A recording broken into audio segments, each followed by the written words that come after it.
All right, I have two abstracts behind me that I started this week. I have 3 more canvases ready to go. And it's not very early in the morning, but it is my one day off. I am very tired, as you can see and probably hear. I am very, very, very tired. And I would love nothing more than to sit in an easy chair and just binge watch all day long and eat potato chips. But I am going to be painting. In fact, I've been writing out a list of to-do list, almost finding excuses to not do this because I do have things that I really need to do. I need to vacuum, I need to wash the floors, it's got to be done. I have to go pick up some things at several different stores, so I've got my list going. But this has to be my priority. And I was asked a question earlier this week. I was talking with a friend, and this happens several times a week, where I was talking with a friend, and they said, you know, and I'm not maligning them in any way. I am asked this, you know, a lot, because, you know, I work a full-time job and everything is a complete struggle, like with everyone who's an artist, or almost everyone who's an artist. Why don't you back off from painting? You know, give yourself a financial break, give yourself a physical break and an emotional break. I think is what they're asking me. Back off from this. And I've been thinking and thinking and thinking about it because there are times, as I've shared on YouTube and online, there have been several times that I've just become so brokenhearted, excuse me, by the one thing that I love. Pardon me, I'm very tired. By the one thing that I love, that I've almost quit.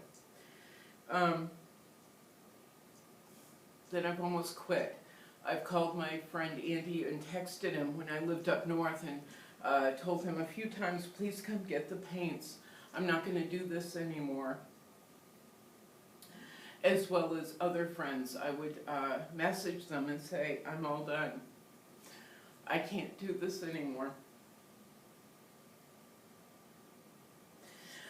Just come pick up the supplies. I'm going to focus on working and making money and maybe building a different life. And the question was asked again of me, not by one person, but a couple people this week, you know, why don't you back off and, you know, focus. As I've stated, I've thought myself, actually many, many times, and thinking and thinking and thinking about it like I do everything, just overthinking or thinking a lot about things. I can't. I very simply can't. It's like a Forrest Gump thing. Like when he went across country, he was jogging across country, he couldn't stop. And because he was so deathly driven to run across country and run whatever was in his head and in his heart and in his mind out of his body, he quite frankly, honestly, could not stop. And that's how painting is for me. It breaks my heart every day, or almost every day, while it sustains me and keeps me alive. Honestly, most days, like many artists, this is the only thing that keeps me breathing. The only thing that keeps me breathing is the ability to paint, or the adventure in painting, and what I find in there and what I can draw out. It takes my imagination and engulfs me. It engulfs me entirely, so that I am pulled away from the world, the workaday world, or I'm serving others, which I don't mind.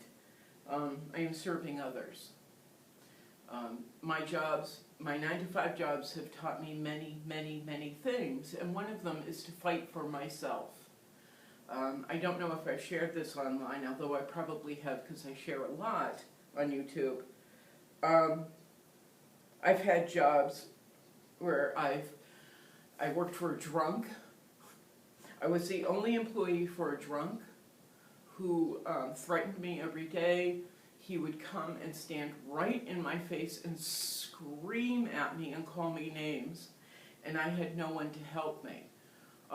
His family refused to work for him because he was so horrible, and it was the only job I could get to at that time, the only one I could do, and I ended up going from 5 days a week to 6 days a week.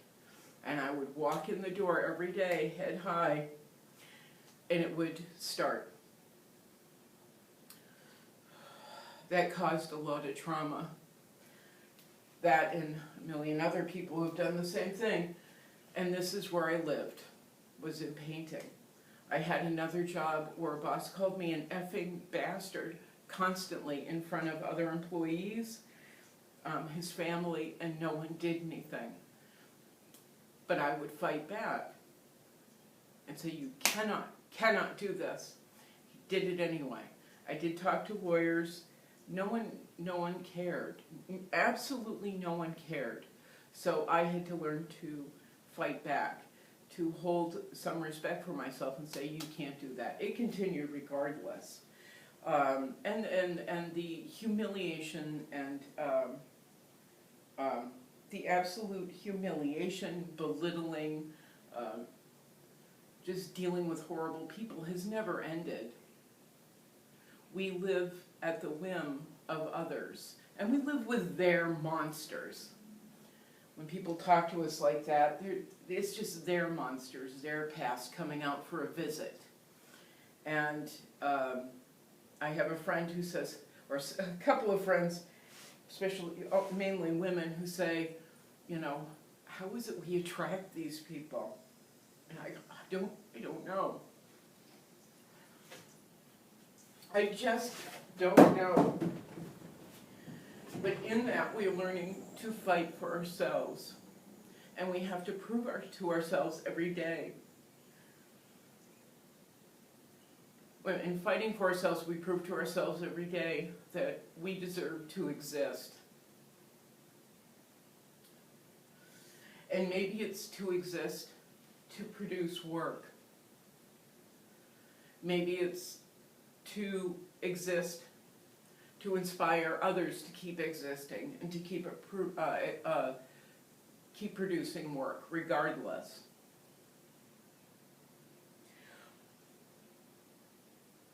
We won't know the larger why. We may never know. We may know at the end. We may know in the middle. We may know tomorrow or in 5 minutes. We may never, ever, ever know. Imagine being Van Gogh, who, in my estimation, had a very similar life to most of us. He was belittled, he was humiliated, he was beaten in that tiny town that he lived in and wanted to work in. He was laughed at by the art world. And now he's one of the most highly valued artists in the entire world. Starry Night. How many people has that affected? How many people has that lifted? Peasants Eating Potatoes, I believe, is the name of the painting, and I know Lisa Lovely will tell me. She's told me before, I never remember. That was shocking in his time. It was revolutionary. It was called ugly, and he was laughed at and humiliated. And again, it's one of the most valued paintings in the world because it gives us a glimpse into what he saw at that time, into his world, and the lives of others, people who were disregarded by culture and society at the time. So we just we just keep producing more. We just keep going. Again, I am very, very tired. And I am very tired. Very, very tired of being belittled and humiliated and mocked.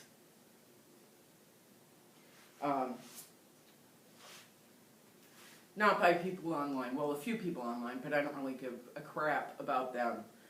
Usually they're very small people, as in like people who belittle, humiliate, outright mock, which happened yesterday to my face, again.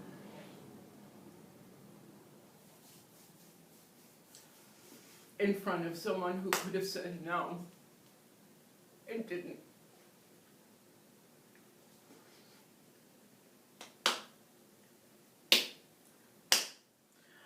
But we get up,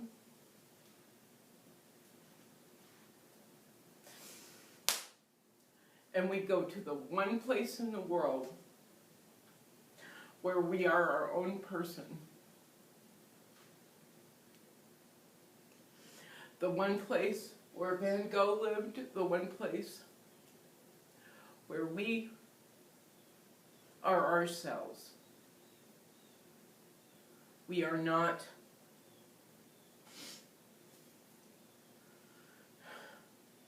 whatever imaginary human being the tormentor or the person with power sees us to be.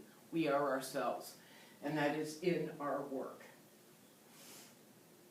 Where we are at our truest, our most honest, and we can't do anything but be one with whatever materials we are using. For me, in this is paint. I also use, I do black and white illustrations for the children's book that I, for so many years,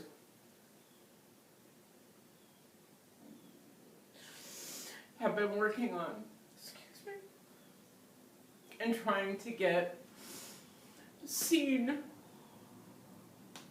and published, just like this.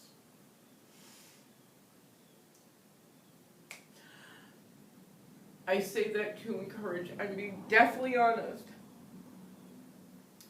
for anyone who watches this, watches my online videos, and in any way thinks that I am living the life,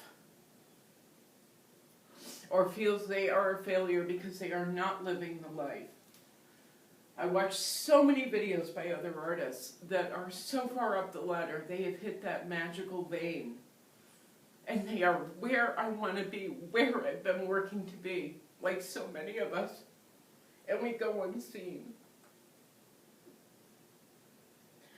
And we live our lives being mocked by people we should, quite honestly, feel safe with. Whether it's family, community, culture, whatever. This is where we live, so we're going to stick with it. We're not going to give up. We're not going to call Andy and tell him to come pick up the paint. We're not going to message people and say, we're done, come pick up whatever supplies you have. Because this is where we live. Why do we not back off? Because this is, why do we not back off? Give ourselves a break financially, give ourselves a break physically. Sit down in front of Netflix like everyone else. Eat potato chips. Rest in an easy chair. Go to barbecues. Hang out at parties. Take day trips. Why do we not? Why don't we give ourselves a break and live the lives of other people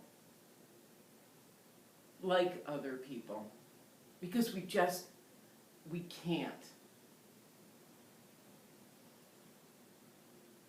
can't. Because art art. Our art is who we are. Ciao.